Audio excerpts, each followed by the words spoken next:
and welcome to my YouTube channel. My name is Cassie, also known as KnittaCass, YouTube channel where I talk about the creations that I have knit, the creations that I'm currently working on, a little bit about my knit design business, a little bit about the farm life in Vermont, and a spice of mental health. So grab your favorite beverage. I have Pepsi, of course, which is my beverage of choice. It is essentially my coffee, and let's get together and do some crafting or relaxing. First of all, I only have one finished object. It is the Speculas washcloth. It is by the Kitchen Sink. So if you follow the Kitchen Sink and get her newsletter, you will get a free pattern on the first of every month for a washcloth, and every year she chooses a theme. Last year the theme was based on books, and this year it's based on like cookies and treats. So January's cookie was called Speculos. It was a really nice, it kind of had like a little bit of a basket weave, a little bit of some lace work, and kind of some diagonal all mixed together, very classy. And it was based on a cookie, a Dutch windmill cookie. So one washcloth down, just started month 2. Maybe this year I can do the 12 washcloths that I have been setting a goal for. This will be my 3rd year in a row that I have promised myself I will knit 12 dishcloths. So I've got a pretty good start. I'm going to work on a new washcloth this afternoon. And it's also going to be a pattern from the Kitchen Sink shop. I cannot remember the name of it, so I'll put it somewhere on the bottom here. But it is also based on a cookie. I think it might be a Linz cookie. I don't know. I know that it has like kind of a circle hexagon-y shape with a heart in the middle, because I know it's one of the cookies that kind of has some jelly in the center. So I will put the name down below though. Not sure what color to use. I have red because it's a heart, but I also have leftover of this yarn and I really, really like it. So I might do that. I might have my kid tell me, or I might flip a coin, because I'm kind of tied between the two of them. And that brings me to my whips. So I have a few things on the needles. I'm pretty impressed that I don't have a lot, and I am hoping to finish some this month. So I'll get to it in a minute, but I am doing a make along called Finish It February with May of 3 stitches short. I'll also link her information below in the show notes. But I have some objects I want to finish this month. I want to finish 2 of the shawls that I'm currently working on. Of course, the first one is the Twist and Turns shawl by Stephen West. It was this past October's mystery shawl knit along, and I am terribly behind. I think I kind of put it in timeout for a little bit and wanted to finish some knits that were making me happier, and I am about to finish clue 2 out of 4. This is my current progress. So this was clue 1. These panels on the side were clue 2. I called them bat wings. And then there is some cable work on the edge here. This is the cable work side that I'm working on. I have finished the cable on this side, and then you cast it off. So that's what I'll be doing over here. And even though I have seen others' finished objects, it's been a while, and I can remember the general shape. It kind of does remind me of like Batman-ish, but in a classy way. But I still can't remember like enough to know what the next few steps are going to be. So it still kind of feels like a mystery knit along, which is super fun. And my goal is to finish this by the end of the month. Today is February 8th. So I better get my bum in gear. My next whip that I also want to finish for Finish It February is also a shawl. You have seen this in the last podcast as well. Oh, and back up a minute. So I did not talk about the yarn in my Twist and Turn shawl. So I have this blue colorway here. It does have a colorway that has to do with beach or waves or water. I can't remember what it's called. It's by Miso Tori Yarns. It is a hand-dyed yarn company in New Hampshire, state right next to us. So it's pretty cool. I'm supporting a small business. The orange colorway in it is also from the same Missouri Yarns or Miss Tori Yarns. I will definitely put it below because I want to make sure I give them credit. Also from New Hampshire, same company as the blue. And then this pink is by Fiber Stash Yarn Works or Fiber Stash Dye Works, which is a Vermont yarn dyer.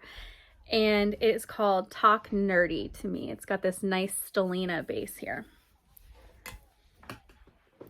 And now we'll get back to my shawl. So this shawl is the Outlander, is an Outlander themed shawl. It is called Return to Lollybrock, and it is by Sam B of Bumblebee Acres. This is the very beginning here, and then it's got some lace work, and it's got some cable work on the side, and then it's got an edging that looks like picot edging. And so at the beginning of January, I was probably about here, maybe. And then there was a challenge to knit 30 minutes for 30 days, and it really encouraged me to continue working. And so it is now quite large. I'm on the decrease section. So if you can see, it's getting much smaller. This is about as wide as it gets without blocking it. And in the directions, it does say to block it in a fashion that you can really take this picot edge and kind of turn it into points. So I'm super excited about how that's going to look. I for sure will have this done by the end of February, for sure. The repeats are getting closer and closer because you are decreasing right before the lace work. And every time I pick this up, I feel like I'm just speeding through it. The yarn here is Rhaenyra's Targaryen. It's got some stellina in it. This is by Bumblebee Acres. And then this really neat color up here is called Bonnie Lass. I really love how it's got like this neutral base, and then it's got these really kind of subtle purples, and then like dark kind of blues and dark kind of browns. Like, it really reminds me of fall, and I think it really ties in well with this color, even though they're kind of a stark contrast in the fact that this one is kind of busier and this one is kind of mellower. I don't know what the right word is, but they both remind me of fall, and it's not terribly big, so when I wear it, it's not going to feel heavy. And that's my problem with shawls. They either feel too heavy or they're too small, and I just don't use them. I'm not really someone that puts things around their neck. I don't know why I keep knitting shawls, but I seem to be on a shawl trend. But I do think this is one that I will wear. And I could easily wear it like a traditional shawl. Obviously, when it's stretched out, it'll be a little bit different. Or I could certainly do the whole wraparound thing and it would still look cute. So that will be finished by the end of the month. If I'm a liar, please forgive me. I'm also working on a vanilla pair of socks out of this gorgeous colorway. This is one of the yarnable colorways from last year. I can't remember the name for the life of me, but it is by Hypnotic Yarns. She has wonderful yarn. She does a subscription box called Yarnable. And so every month you can choose if you want one yarn or two, like one of a yarn or two of a yarn. I think you can do sock weight and DK or sock weight and sport. I'm not sure. I do know you can do sock because that's what I've been doing. Then it has a bunch of extras in it, and it's such a surprise to open it up and see what you get. I've had a micro puzzle that kind of came in like what looks like a test tube, and the puzzle was yarn. I got some aluminum straws. I've gotten some air fresheners and really cute paper clips, a face mask. Like, it just, you never really know. She mixes it up, and they're really what I consider high value for your price of the subscription box. I've had some other subscription boxes in the past, and they were okay, but nothing has ever compared to this subscription box by Hypnotic Yarn. So it is the Yarnable box by Hypnotic Yarn. Go ahead and check out her website.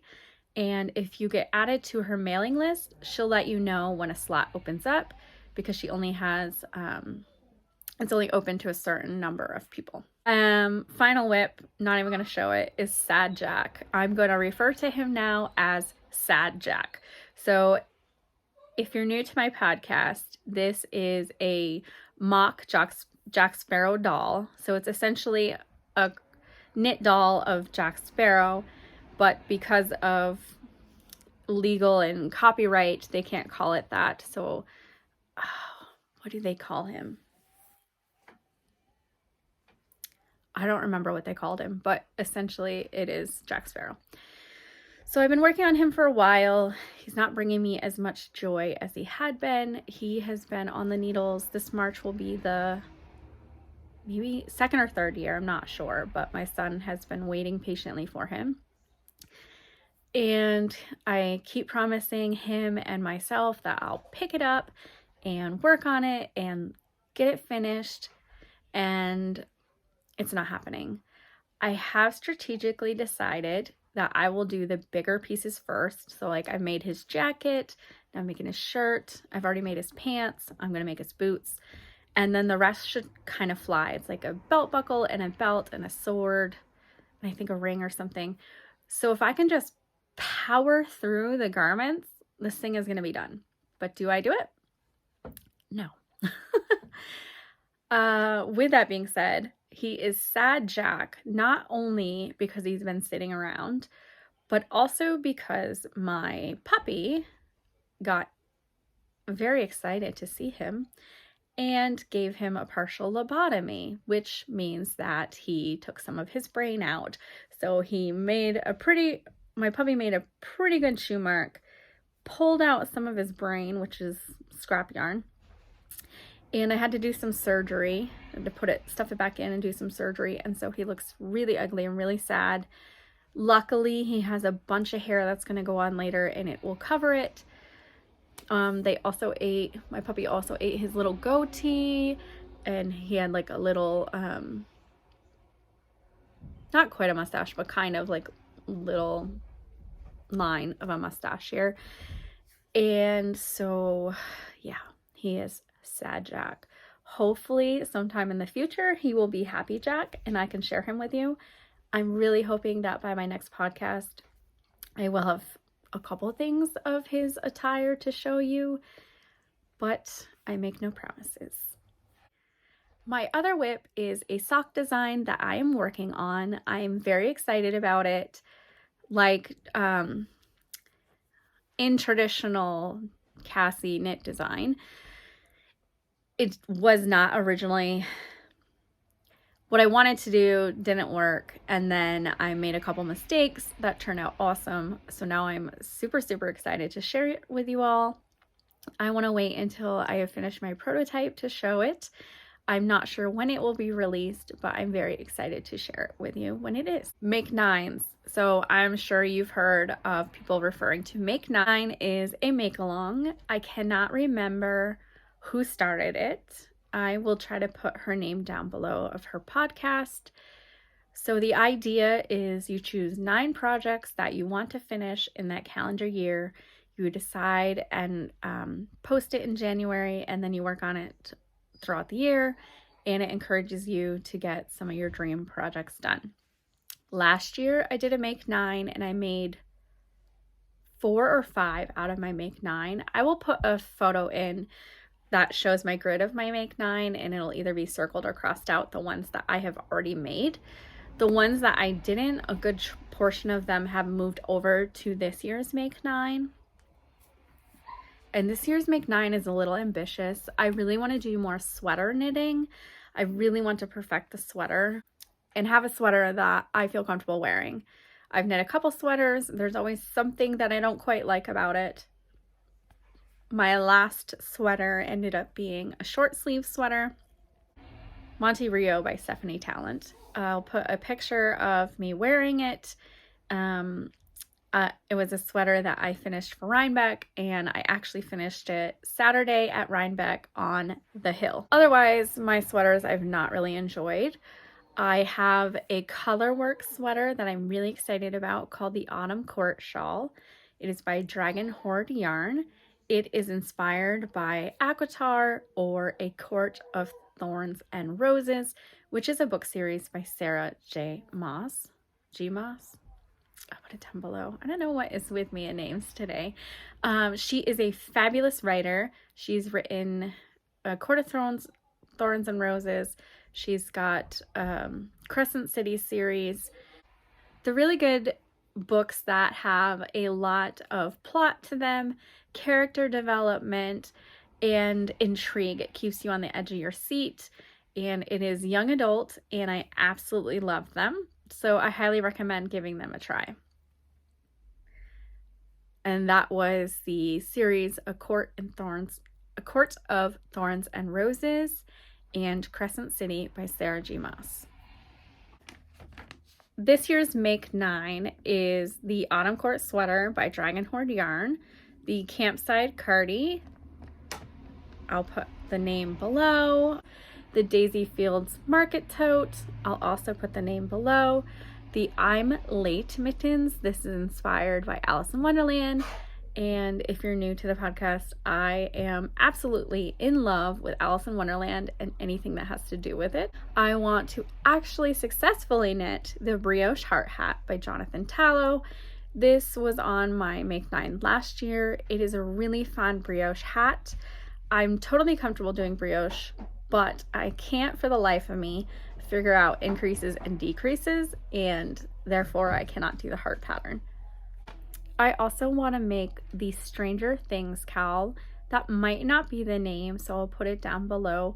This is by my friend Erica of the Lopsided Crafter, and it's got colorwork and it's got motifs from Stranger Things series. I am in love. Then I want to knit the Secret Garden socks by Kay of the Crazy Sock Lady. Socks for Dumbledore by Kay of the Crazy Sock Lady. I'll try to put a picture of all these in there. I don't know if they'll be one by one or if it'll be in my Make 9 grid, but I will put a picture so you can see how stunning these patterns are.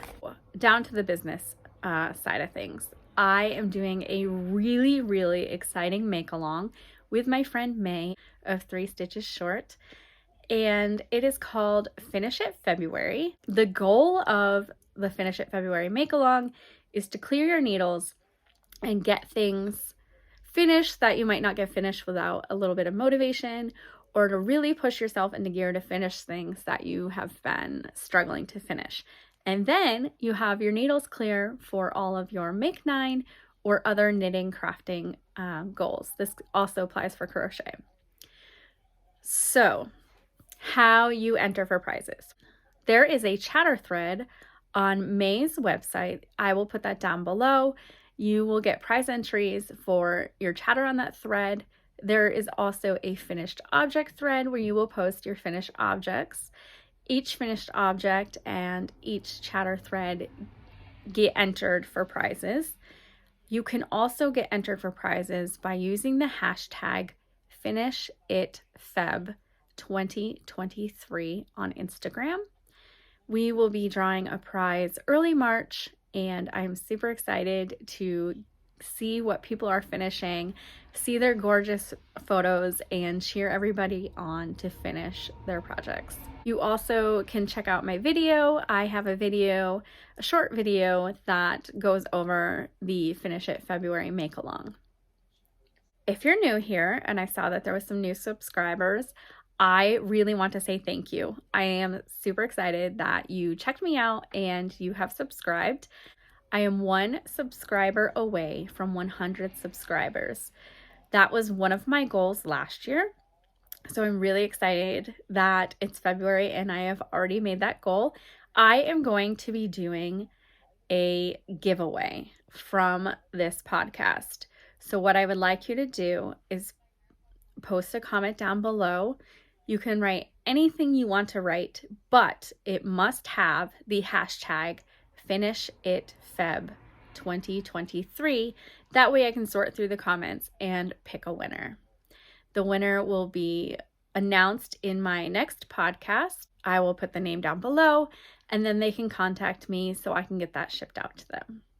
Once again, thank you for all my subscribers. In terms of family life, my youngest boy is playing basketball and he's having a blast. It's really exciting to see him and his cousin Christopher play.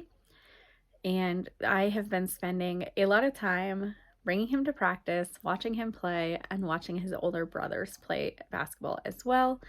There was a pretty intense game with my son Wyatt yesterday.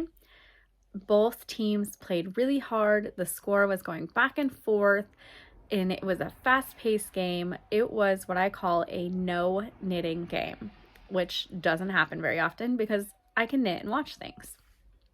It was insane.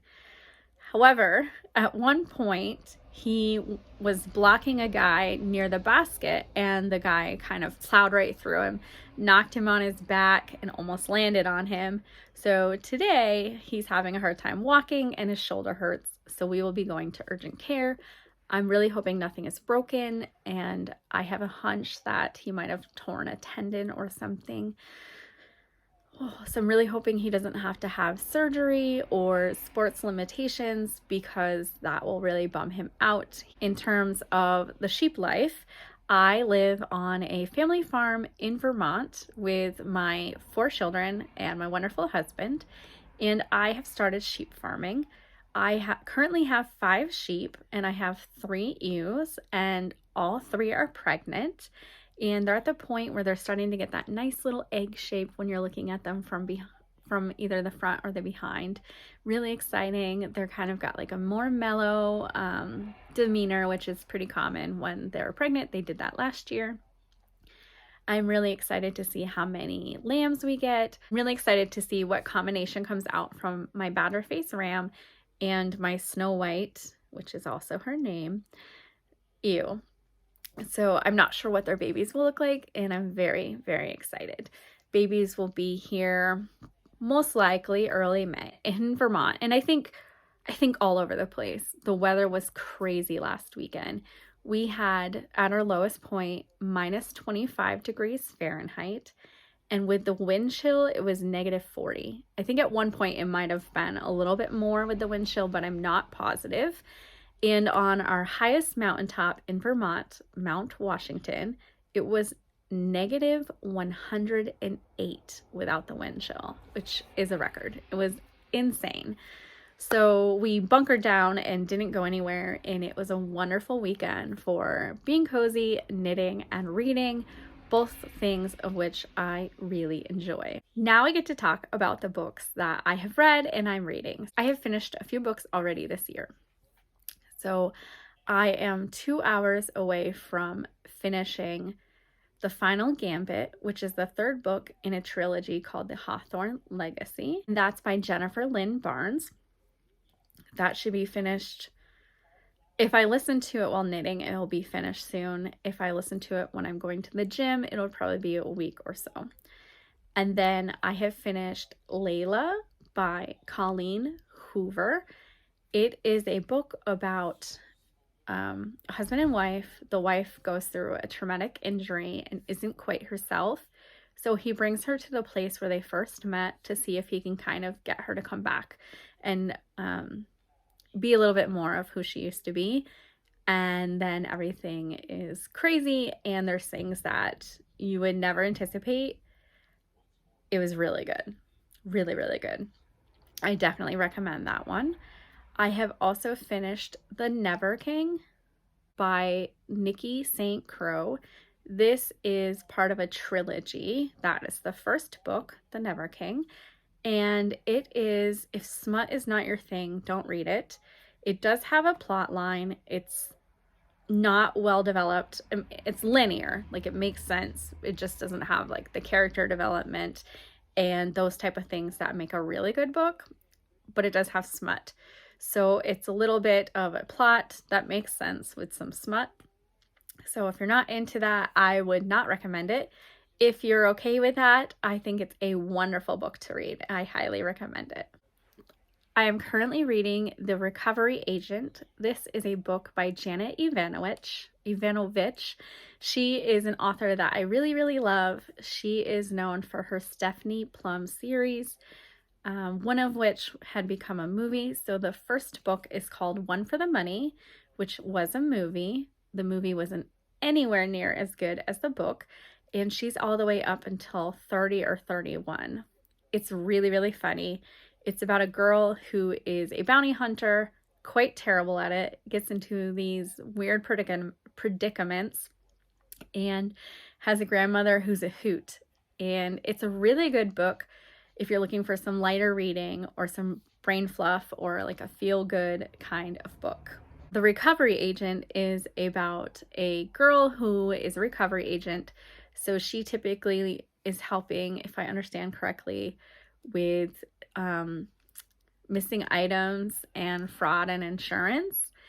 But in this book, she needs to locate a special gem that has a lot to do with family history and is tied into a treasure hunt.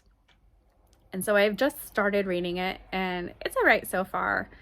I'm not really sure what to expect. If it's traditional Janet Evonovich style, it will be a hilarious book that is kind of a brain fluff, but I will let you know. So here's my favorite part of my podcast. It is called A Spice of Mental Health. I am bipolar, and there is a lot of stigma about bipolar and just mental health in general.